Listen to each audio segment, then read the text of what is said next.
Bienvenidos, amantes del mundo de los puzzles. Ha llegado el momento del top que todos los amantes de los juegos de Layton estabais esperando. Llegó al fin el momento.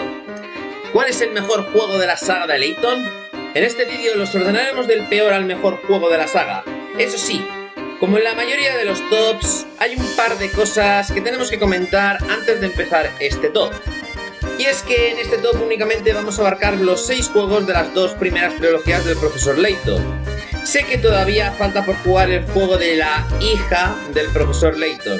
Y sé que también hay juegos para móviles. Y no olvidemos también del crossover de Phoenix Wright vs Profesor Layton. Pero todos esos juegos los vamos a dejar fuera de este top. Y nos vamos a centrar principalmente en los 6 juegos de las 2 trilogías principales del Profesor Layton. Cuando se publique próximamente el siguiente juego de Layton para la Switch, haremos un vídeo que valoraremos este juego y diremos a qué juegos de la saga ha superado. Para arrancar estos 6 juegos vamos a valorar 3 aspectos del juego, ya que la mayoría de opiniones que he visto se centran específicamente en un único aspecto y es una valoración personal de si te ha gustado la historia o los puzzles o más bien algo general. Pero para mí clasificar un juego por un único aspecto haría que este top no sea realmente justo, por lo que he decidido clasificarlo por 3 aspectos fundamentales y la media de esas 3 será la que determine en qué posición están. Las mismas son las siguientes: historia y credibilidad. Dado que el elemento del misterio y la lógica es algo importante en los juegos del Profesor Layton y normalmente todos sus misterios se aclaran al final del juego, es importante valorar qué posibilidades hay que realmente ocurra algo como lo que se nos menciona en el juego. Pero aquí vamos a dividirlo en 2 partes. Primero la historia que nos cuenta si es atrayente o no, y en segundo lugar la credibilidad o cómo se resuelve esa historia, si la misma puede tener coherencia dentro del mundo real. Cada una sumará hasta un máximo de 5 puntos a la nota. Puzzles. Teniendo en cuenta que la mecánica principal de los juegos de Layton son los puzzles, se valorará cómo de buenos o malos son los puzzles del juego en cuestión y también las mecánicas utilizadas en los mismos. Personajes. A lo largo de todos los juegos del Profesor Layton hemos conocido multitud de personajes. Normalmente, salvo unos pocos personajes, los mismos no suelen salir en un nuevo juego, por lo que nos centraremos en los personajes específicos de cada juego y cómo de importantes o relevantes son para el desarrollo de la trama. Aquí también incluiremos aquellos personajes que, aunque puedan salir en otros juegos, hayan tenido un papel fundamental en el juego en el que aparecieron. Así que sin más dilación, este es mi top 6 de los juegos del Profesor Layton. ¡Comencemos! Profesor Layton y la Villa Misteriosa. El juego que lo inició todo, Profesor Layton y la Villa Misteriosa, lo considero el más débil de los 6 títulos de la serie, aunque sigue siendo un buen juego que recomiendo jugar. Este primer juego parece más un prototipo del juego con un presupuesto limitado. Bien es cierto que estoy hablando de la versión de Nintendo DS. Este juego, la versión móvil, ha mejorado bastante en todos estos aspectos, pero me voy a centrar específicamente en la versión que nosotros jugamos, que fue el de la Nintendo DS. Se hace muy evidente si miras los gráficos el problema que tiene. Es una estética efectiva y encantadora, pero bastante básica, la verdad. Las cinemáticas son algo rudimentarias. El trabajo con los sprites es bastante sencillo y aunque la banda sonora es de alta calidad, no alcanza el nivel de las que siguieron en los próximos juegos. Y bueno, aquí hay un aspecto importante, y es que es el único juego donde no se dobló a los personajes al español. Es el único que tiene las voces en la versión inglesa, el resto sí que las tienen en español. Tampoco es que podamos decir que esté ampliamente desarrollado el apartado de los puzzles, siendo los de este juego los puzzles más fáciles bajo mi criterio de resolver de toda la saga. Y en el apartado de personajes es con diferencia el peor de todos, donde ninguno de los personajes destaca en nada, ni siquiera en la primera aparición del Inspector Chelmy, aunque bueno, no era el verdadero Inspector Chelmy. Pero hablemos de qué va. Se nos presenta un profesor y su aprendiz investigando un misterio en una ciudad donde no aparecen los mapas. Los ciudadanos son bastante extraños, todos parecen tener una especie de amnesia y paranoia. La torre del centro es espeluznante y parece como si algo hubiera estado jugando al Tetris con las casas. En realidad han llamado al Profesor Layton para que encuentre la manzana dorada, ya que el barón Rayfall indica que quien halle a la manzana dorada será el heredero de toda su fortuna. Aunque al final del juego se descubre que en realidad el barón quería un heredero para su hija Flora, ya que al morir iba a quedarse sola en una ciudad llena de robots ya que desde un principio toda la ciudad, salvo el mecánico, el varón y Flora, eran todos robots. Todo esto surgió a partir de la muerte de la madre de Flora y muerte del varón cuando nació Flora. Una manera un tanto perturbada de continuar el recuerdo de su mujer, se ha dicho. Bueno, creo que Level 5 creó este juego como un primer prototipo de lo que luego sería una saga de videojuegos que sería un auténtico juegazo y, bueno, es que lo sigue siendo a día de hoy. Además, se podría criticar que el título del juego es extremadamente infantil en comparación con las secuelas. Curiosamente, este es el único cuyo título se refiere al lugar donde se desarrolla la trama en vez del misterio central de la historia. No obstante, por ser el más corto, sencillo e inferior de la saga, el profesor Layton y la Villa Misteriosa ocupa el último lugar en la clasificación de este top.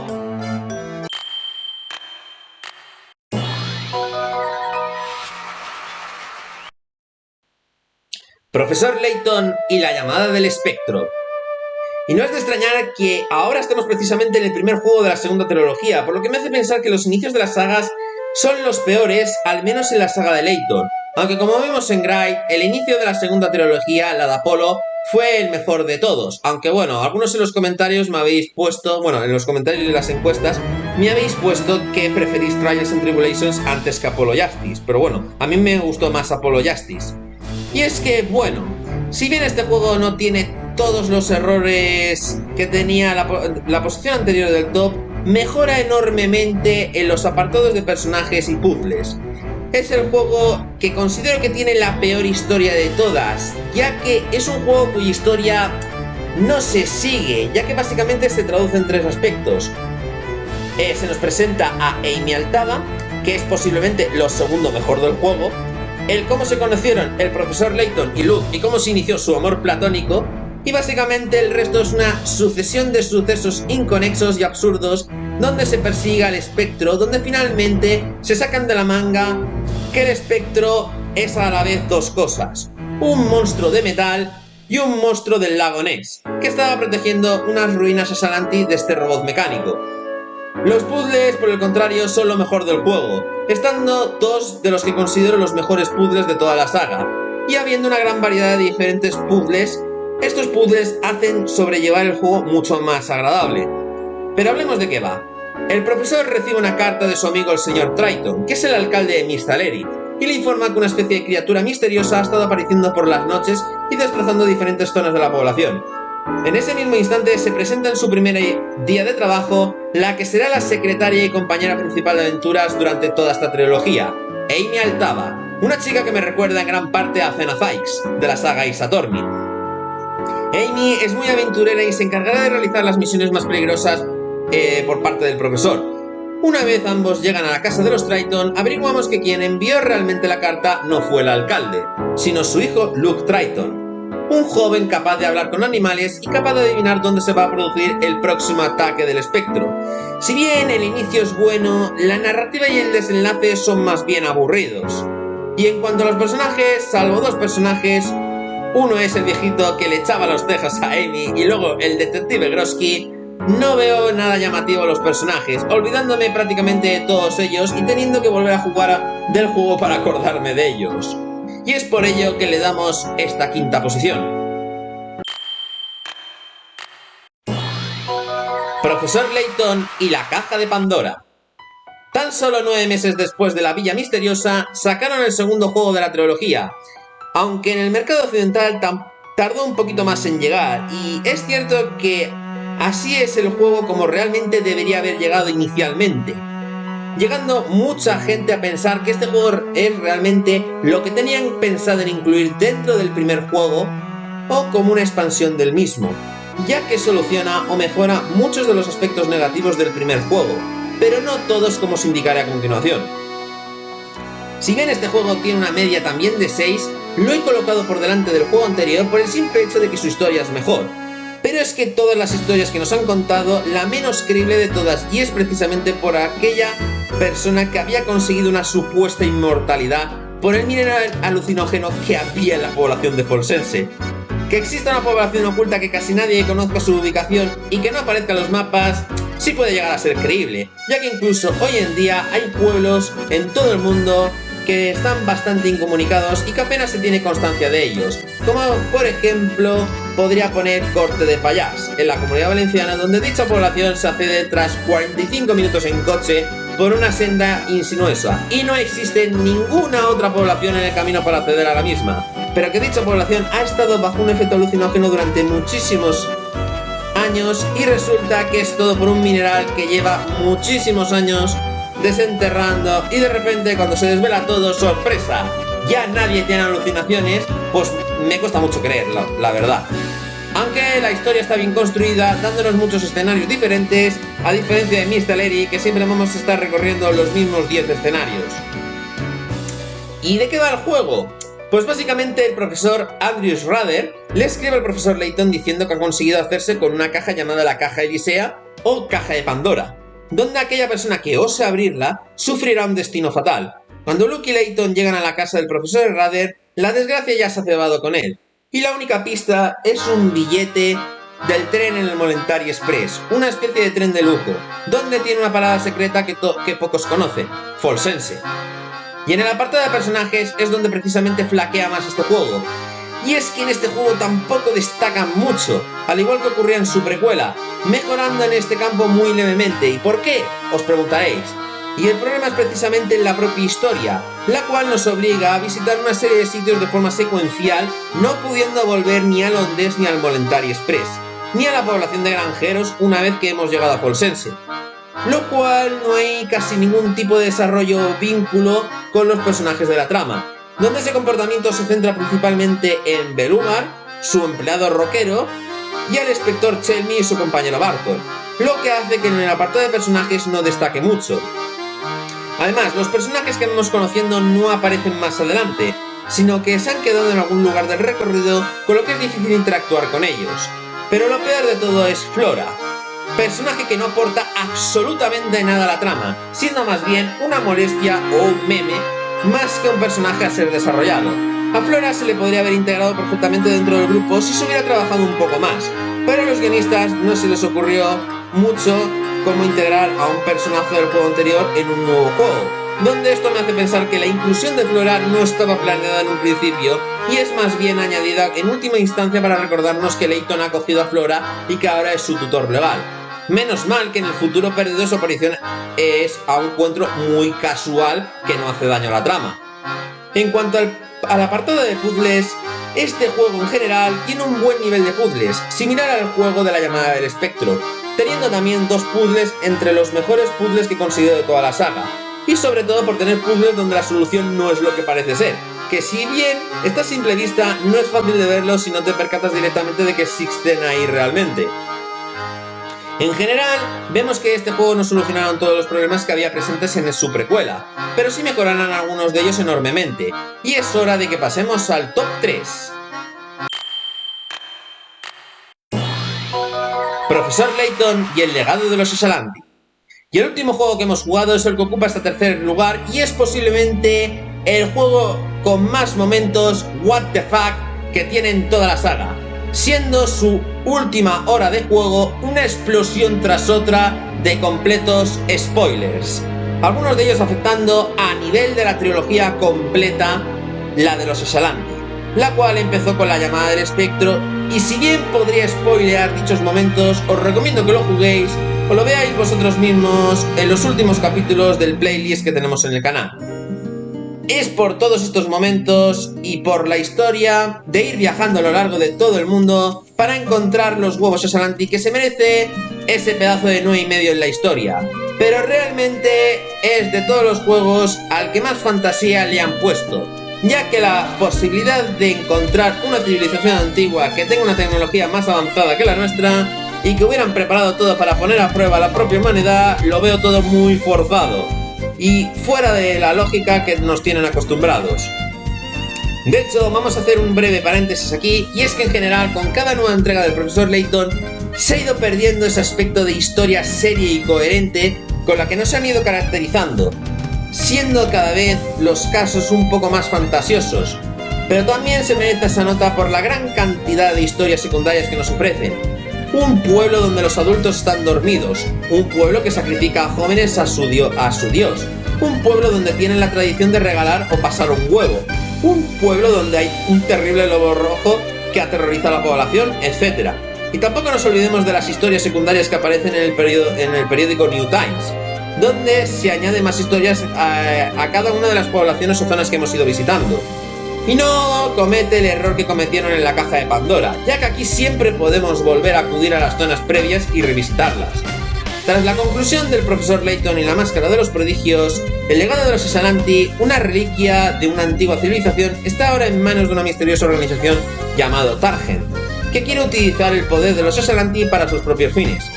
Ahora Jin Deskol, el rival de Targent, también desea utilizar el legado de los Ysalanti, estableciendo así el escenario en el que se desarrolla el conflicto por el legado de los Ysalanti. La historia sigue al profesor Herschel Layton, al ayudante Amy Altava y a su aprendiz Luke Triton en su viaje a una ciudad situada en el gélido ártico para investigar una moma viviente. Allí se encuentran con una chica llamada Aurora, que proviene de una antigua raza conocida como los Ysalanti, congelado en el hielo. Después de liberarla y darse cuenta que ha perdido la memoria, su investigación les lleva por todo el mundo en búsqueda de la verdad detrás de la misteriosa civilización Ysalanti y del misterio que guardan. Eso sí, para ser el último juego de la trilogía al que debería cerrar toda la saga de los Ysalanti, sus puzzles finales y en general todos los puzzles son un poco flojos si se comparan a otros puzzles finales del resto de juegos. El puzzle 149 es un refrito de un puzzle anterior, que si bien es divertido no deja de ser un refrito, y luego el puzzle final es básicamente pulsar una serie de botones que representan imágenes del texto que nos describen, pero los mismos no radican ninguna dificultad, pudiendo ser resuelto en escasos segundos. Normalmente en entregas anteriores la parte final se nos presenta una serie de puzzles finales donde nos presentan un apoteósico final, pero en esta ocasión dan por entendido que los puzzles que hemos estado resolviendo mientras estábamos en la cueva hacían dicho papel, que si bien esos puzzles son buenos, no se puede considerar de la parte final del juego. En cuanto al apartado de personajes, es posiblemente el juego del profesor Layton donde aparecen más personajes nuevos, habiendo 4 o 5 personajes en cada una de las nuevas zonas que vamos visitando, y aunque sí se desarrollan varias historias paralelas que vamos resolviendo mientras recuperamos los huevos Ysalanti y conociendo sus personajes, creo que esta diversificación es lo que hace que este apartado empeore. Y bueno, si bien es mejor que en el caso de la caja de Pandora, el desarrollo de personajes no es el mejor si se compara con otros juegos de la saga, como son los 2 últimos de la lista. Pero lo mejor del juego, como he dicho, es su final, donde se nos presenta varios momentos what the fuck, y aunque la conclusión para el personaje de Amy Altama sonó un tanto forzado y fuera de contexto, fue impresionante como todos los personajes con los que hemos estado jugando durante estos últimos 3 años han estado metidos todos dentro de la misma trama. Y ahora continuamos con la posición número 2. El profesor Layton y el futuro perdido. Y el último juego de la primera trilogía y último juego de la cronología de Layton se lleva a esta segunda posición. Aquí depende a quien le preguntéis, os dirá que es el mejor juego o es el peor juego de la historia de Layton. Y si bien para mí no es el mejor, sí que es uno de los mejores desarrollados. Empecemos por su historia, es simplemente perfecta.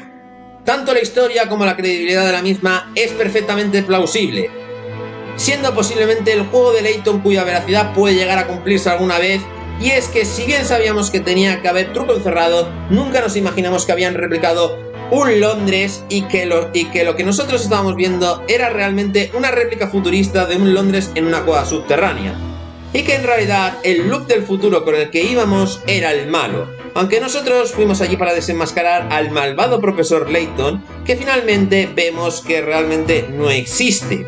Bueno, sí existe, pero no es realmente el malvado. También es aquí cuando conocemos a la única mujer de la que ha estado enamorado, el profesor Layton, Claire, donde un experimento en el pasado la mató, pero en realidad no la mató en el instante, sino que la envió al futuro.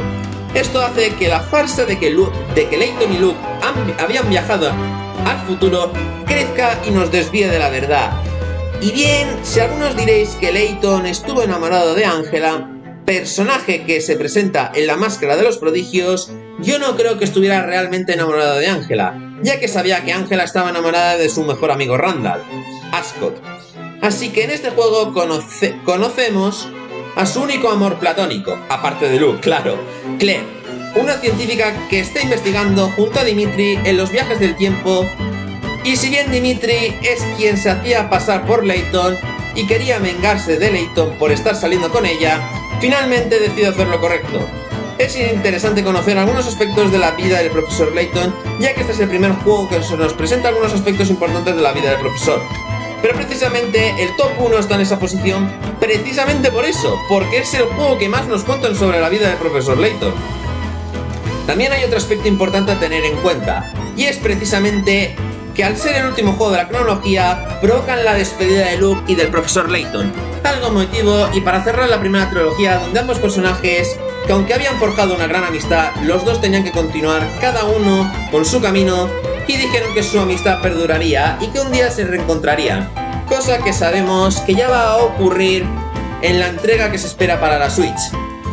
Este juego inicia cuando el profesor Layton y su aprendiz Luke reciben una carta misteriosa. En ella se describe que Londres se ha convertido en un lugar inhóspito, inseguro y regido por las fuerzas del mal. La parte más misteriosa de la carta es la que se refiere que todo esto está pasando en el futuro, no en la actualidad, concretamente 10 años más tarde, y el escritor de la carta se revela a sí mismo como el Luke de ese futuro. A raíz de esto, el profesor y su aprendiz van al lugar al que se les cita en la carta para descubrir qué es lo que ocurre y ayudar al Luke del futuro a salvar la ciudad de Londres de la amenaza que se cierne sobre ella. El profesor Layton y su aprendiz Luke van al lugar mencionado, una relojería casi abandonada. Sin saber cómo, viajan en el tiempo hasta el futuro, a Londres de 10 años más tarde. Allí empiezan a investigar y a seguir la pista del Luke del futuro.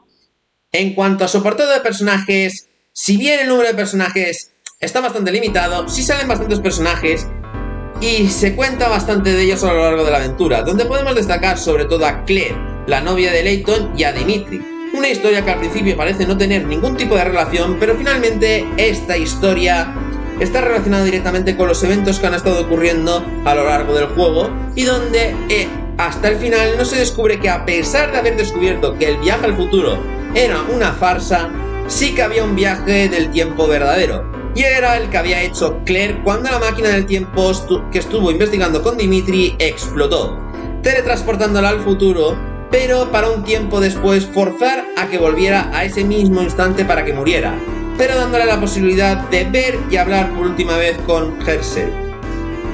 Momento de la despedida que podemos ver cómo desaparece y cómo vemos a Herschel sin sombrero. Momento único en la saga, nunca más lo hemos vuelto a ver sin sombrero. Tampoco se quedan corto el resto de personajes que, si bien a priori no parecen tener ninguna relación con el misterio que nos atañe, todos acaban estando relacionados con ese incidente que hubo en el pasado, y entre todos los personajes voy a destacar al personaje del Luke del futuro, Luke falso, o más conocido como Clive. Un personaje muy bien creado, con un comportamiento bastante similar al de Luke, pero con una evolución del mismo, ya que ha crecido 10 años y ha definido sus propios rasgos, aunque ciertamente no consigue engañar del todo al bono del profesor, que vio las diferencias respecto al Luke que conoce, diferencias que son difíciles que cambien en las personas a lo largo de los años, y más cuando solo habían pasado 10 años. Tampoco podemos olvidar la magnífica pareja de ancianos que estaban a cargo del ascensor o el máquina del tiempo, una pareja de lo más entrañable. Y por último, hablemos de los puzzles. Están dentro de la media, no siendo ni excesivamente buenos ni malos, dejándolos en un punto intermedio. Si bien algunos puzzles que están bastante bien, no hay ninguno que realmente destaque demasiado. Sí voy a hablar del último puzzle que se presenta tras los créditos finales del juego, siendo el único de esta categoría y donde nos muestran dos cosas. Uno, que Luke ha creado su propia insignia o icono y que posiblemente Level 5 tenía idea de hacer un spin-off donde Luke fuera el protagonista del juego. Es un chiste que nos hace un doble guiño, aunque claro, si lo piensas detenidamente, no sería lo mismo sin nuestro par, ¿no? Aunque yo creo que un spin-off con las aventuras de Luke hubiera funcionado, ya que realmente los dos personajes tienen un potencial muy parecido, y estaría bien darle su propio título. Y ahora sí, vamos con el número 1.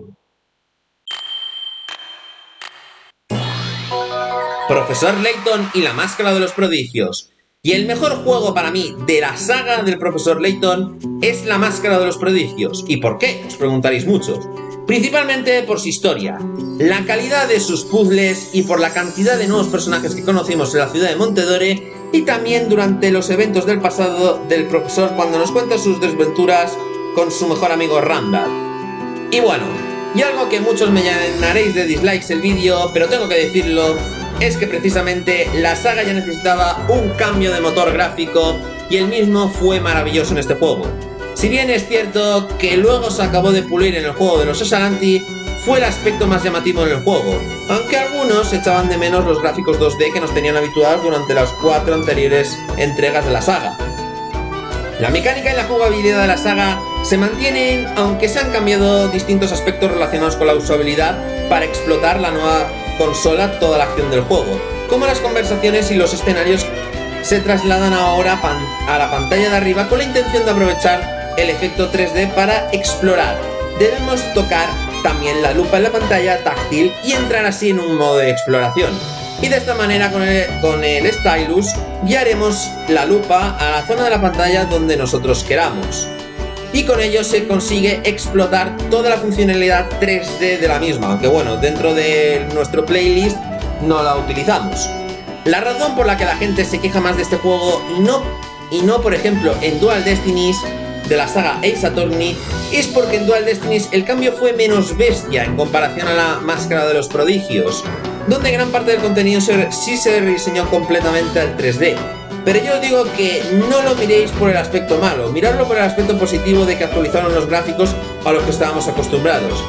Si el juego hubiera seguido con los mismos gráficos de antes, bueno, yo creo que aún no hubiera sido un buen juego, dado por la historia, pero quizás estaría a la par del resto de juegos de las sagas, seguramente un poquito mejor, pero seguiría siendo más de lo mismo realmente. De todos modos, recordemos que no he valorado el aspecto gráfico en este top, sino la historia, los personajes y los puzzles. En cuanto a la historia, si bien el desarrollo de la historia principal no es la mejor, habiendo muy pocos avances, es precisamente la historia del pasado de Layton donde se centra gran parte del desarrollo, la amistad con su amigo Randall y su amiga Angela, la cual forman un triángulo amoroso donde Randall y Angela se quieren, aunque todavía no han formalizado su relación, pero todos saben que quién quiere a quién, y esta historia del pasado no es una simple historia de relleno como puede aparentar en un principio, sino más bien es entender cómo es posible cómo Angela ha acabado casándose con la única persona que la apoyó, que básicamente era un tiquismiquis, y donde el matón del pueblo también le apoyó y ahora es el más rico del pueblo, y ayudando entre todos a la fundación de la ciudad Montedore, ciudad que se fundó para seguir buscando al desaparecido Randall.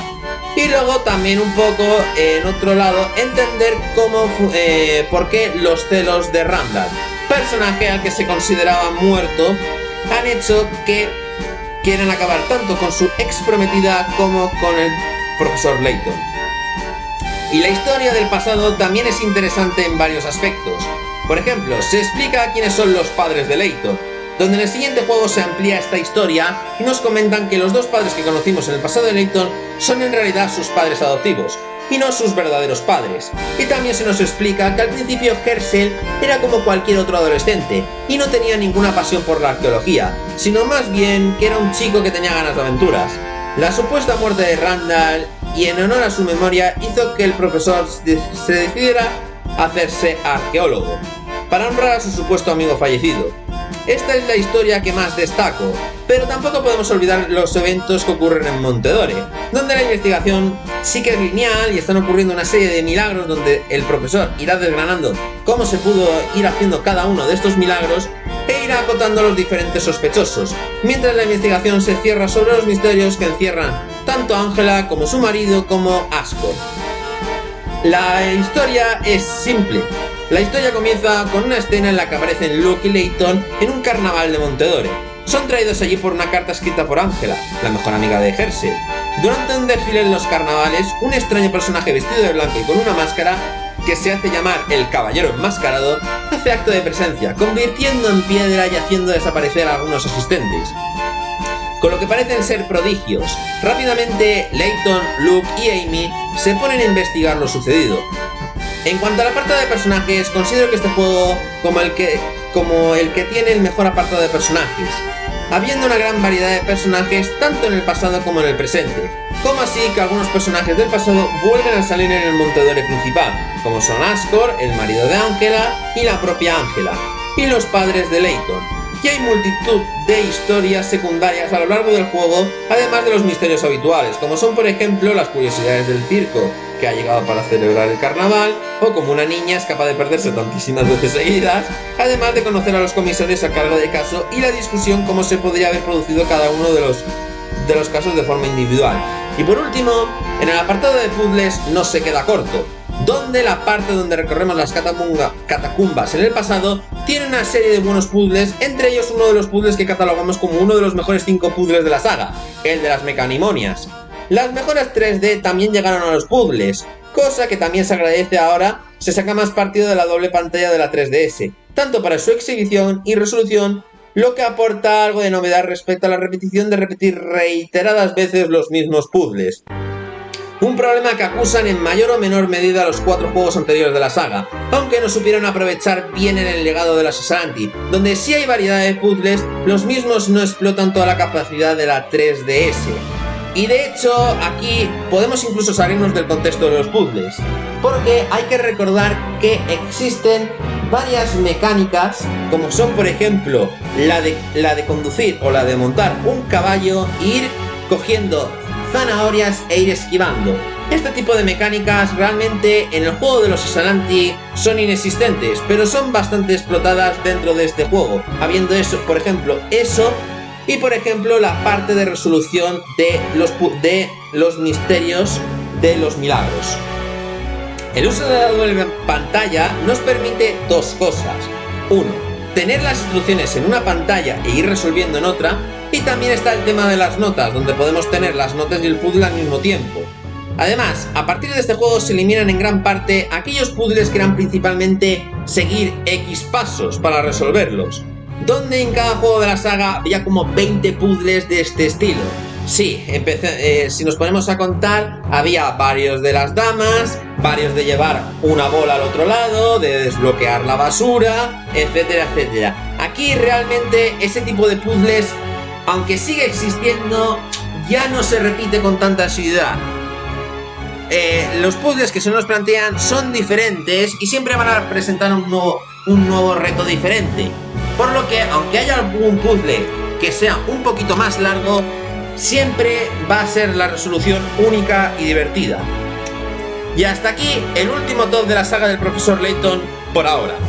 Sí, sé que únicamente hemos hecho 2 tops de la saga de Layton, pero es que la verdad es que no se puede explotar mucho más los tops de esta saga, ya que en estos juegos no existe una extensa narrativa que podamos valorar y catalogar. Aún así, dentro de unos meses volveremos con 2 nuevos tops en esta saga, donde hablaremos de los mejores personajes protagonistas y los mejores personajes secundarios de la franquicia. Por ahora os dejamos ya con los 2 últimos tops que quedan de Gright. El primero haremos un top especial donde valoraremos las mejores canciones de Ace Attorney, pero lo haremos de una manera diferente a lo que estamos habituados habitualmente. Y al fin el especial top de 40 casos de la saga Ace Attorney. Nos despedimos por hoy, así que si estás interesado, no te olvides de suscribirte al canal y de darle a la campanita de notificaciones. ¡Nos vemos! ¡Hasta luego!